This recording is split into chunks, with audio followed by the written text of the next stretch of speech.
So one of the main reasons that I wanted to start a page in the first place was because I wanted to look up all these videos of MV when I was looking to get this bike, and I found so little. So I've had, I think this is either my 8th or my 9th bike, and I always try to do stuff a little different with what I get. You know, it's not like everything I've had has been unique, but it is fun to just, I don't know, do something different. Now with that territory, you lose a few things. So one is parts availability. It's so hard to find parts for this bike. There's almost nothing for aftermarket, which is fine. There's not a ton I'm trying to do with the bike, but even something simple like the blinkers, there's very few options if you want to change them up. The other part with it is if you're waiting to get actual MV parts, yes, there's a lot less MVs out there, there's a lot less dealerships, you're going to stand out. However, you're also going to have a hard time getting the parts that you want because it's naturally a lower production bike. So something simple like my rear seat cowl that I want to get for it, I got this bike the very beginning of July, and I was already expecting the seat cowl. It had already been put on back order from the dealership. It's now the middle of September and we're still waiting. And the last we heard, it could be as late as November. Now, there's a lot of things I like about the bike. I love how it feels. I love the positioning that I'm in. I like the seat placement, the handlebar placement. Honestly, it is a really comfortable bike to ride for a pretty long amount of time. There's a couple little things I don't like about it. One of them, just worth mentioning, is the cruise control.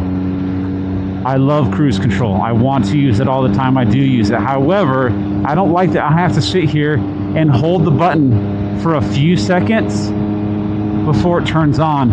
I don't want to have to take my hand off the throttle or awkwardly hold the throttle and do it with my thumb or switch hands. None of it really is ideal. I wish you could just press it twice to activate it. I think holding it was a bad system setup.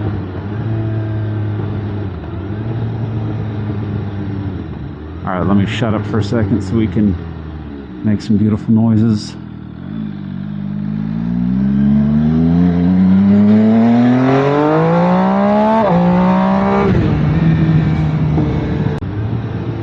The display itself, I really like. I think it's really clean. My only complaint for it is the gauge lights around the outside, the perimeter of the screen, are so dim. So if I turn on my blinker, and granted, the sun is setting right now, but if I turn on my blinker, it may not look too dim right now, but when the sun is actually out, even in the shade of my windshield, super light. You can barely see it.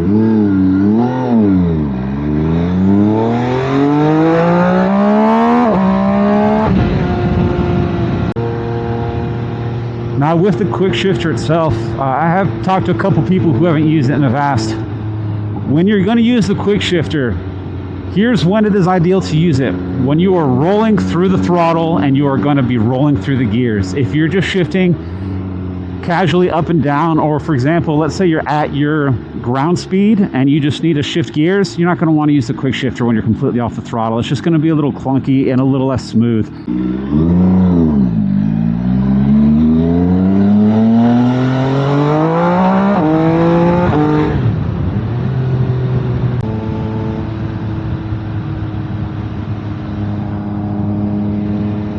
I've honestly found that just for me, the easiest thing to do for cruise, I just use this hand. That way I don't have to get off the throttle or try to twist it weird. It just has been an easier thing for me to just use my other hand.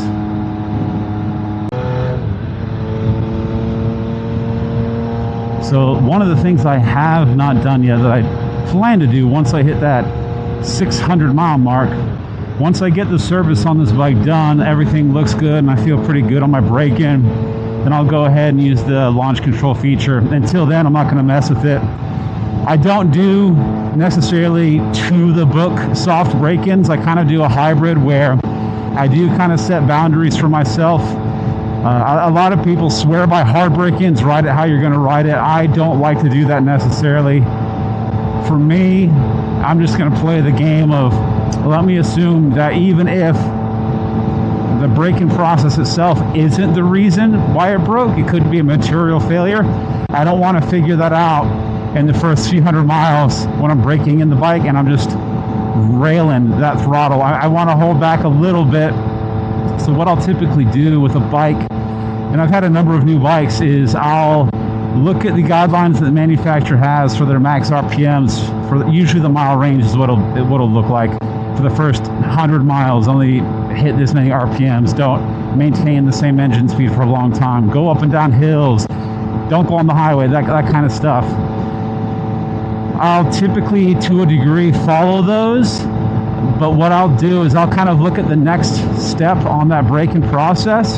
So let's say it says to keep it at 6K, and then after that you can go to 9K, and then after that 12K. What I might do is I might routinely keep it under 6K, or maybe roll to 6K in that first phase.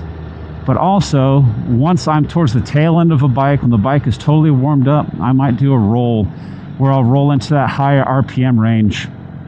Might tip it up to that 9K mark right before the end of my ride. That way I can bring the bike home right afterwards, let it cool off, and everything kind of settle where it needs to be.